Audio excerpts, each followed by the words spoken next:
Secili prej nesh mund të ketë ndjerë luhatje humori kur koha është e vrentur apo me shi të vazhdueshëm.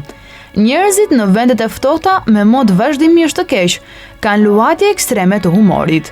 Në ato pak ora minuta që del dielli, rrugët të mbushen befas me njerëz që dalin për të përfituar nga dielli. Lidhur me këtë, janë bërë studime të posaçme për të parë lidhjen mes kushteve meteorologjike dhe gjendjes mendore të njerëzve. Janë marrë në pyetje një grup njerëzish dhe pothuajse të gjithë kanë treguar gjendje ankthi dhe mungesë të theksuar humori kur koha është e vrentur.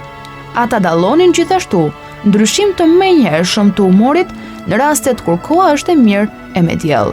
Ndotja e ajrit është një tjetër arsye që përveç problemeve të brendshme fizike që mund të shkaktoj me kalimin e kohës, përkeqëson humorin. Prandaj, edhe këshillohet që në një javë të paktën 3 herë, njerëzit të qëndrojnë në ambiente të gjallëruara e me ajër të pastër.